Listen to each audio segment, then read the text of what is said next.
Που έχει ανέβει. Καντιμήρης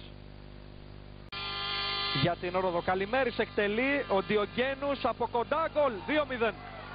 Ο Γιώργος Καντιμήρης αυτή τη φορά από πάρα πολύ κοντά στέλνει την μπάλα στα δίχτυα. Οι παίκτες του Απόλλωνα και ο Αλεξανδρίδης πηγαίνουν στο βοηθό. Δεν ξέρω τι πιθανότατα ζητούν φάουλ για την προηγούμενη φάση, για την οποία βέβαια θα πρέπει να την ξαναδούμε για να έχουμε άποψη. Πάντως το 41 η Ρόδος κάνει 2 τα τέρμα.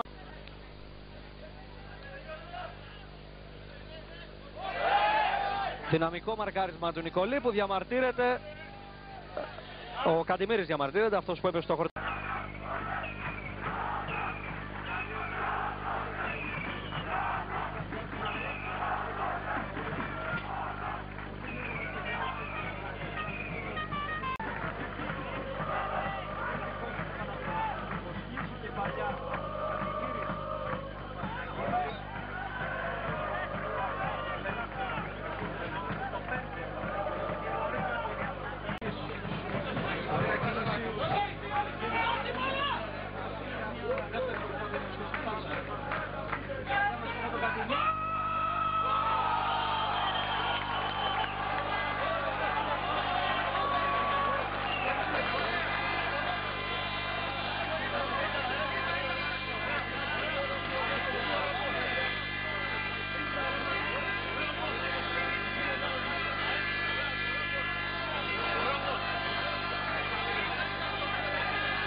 φανεί πιο γρήγορος ο Μπιγκό.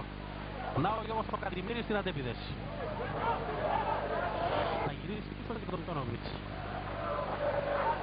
Αλλαγή παιχνιδιού Μαλιάκας. Το κοντρόλ του και η αντεπίθεση τώρα για την ομάδα της Δρόδου. Φύγει την μπάλα ο Κατημήρης, βγάζει για τον Διογένους, όχι για τον αδερφό του. Θα κάνει αυτό στη σέντρα. Δεν είναι καλή σέντρα, ήταν καλή. Είναι πολύ πιο γρηγορός και κόβει και να είναι και πάλι μπροστά η Ρόδος με τον Γιώργο Κατημήρη.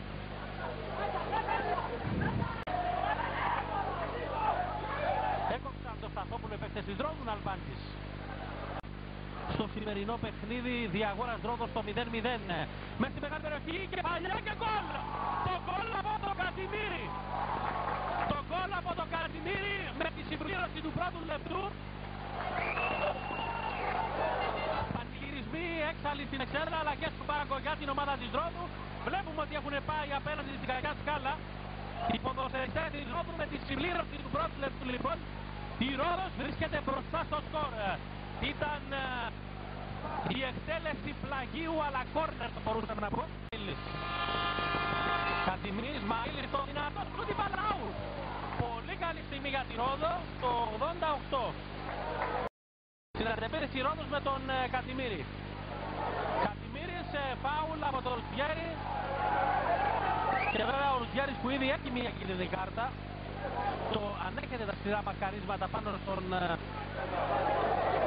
Κατημήρη ο διαιτητής. Φαίνεται ότι έχει μια κυκλοφορία στη μεσαία γραμμή, αλλά δεν έχει καταφέρει να βρει τους διαδρόμους προς την αιστεία του Θέμελη. Μαλιάκας.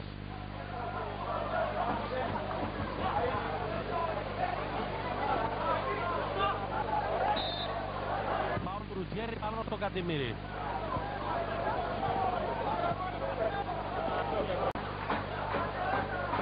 Κατημήρης.